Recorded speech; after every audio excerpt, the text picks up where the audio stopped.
Infrazioni al codice della strada e sanzioni.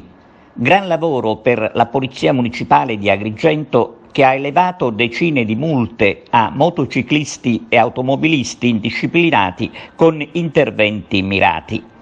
E a proposito di sanzioni, pochi sanno che con le somme incassate si provvederà ad acquistare la vernice necessaria per ripristinare le strisce pedonali in città.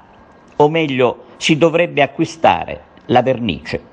Sembra strana questa cosa, ma è quanto ci aveva dichiarato qualche mese fa l'assessore Francesco Picarella, sollecitato ad intervenire per rimediare alla mancanza di segnaletica orizzontale in diversi punti di Agrigento e in particolare nei pressi delle scuole di Fontanelle, dove tra l'altro per la presenza di un parco giochi servono drastici interventi per scoraggiare la velocità con la quale moltissimi automobilisti percorrono la via Alessio Di Giovanni.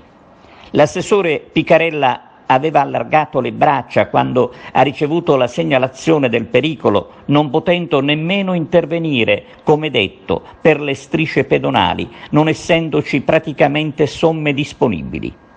Adesso, è il caso di dire, non ci possono essere scusanti e bisognerà correre ai ripari e agire di conseguenza, visto che qualche euro con le multe di questi giorni è stato recuperato dal Comune. Staremo a vedere quale sarà il risultato.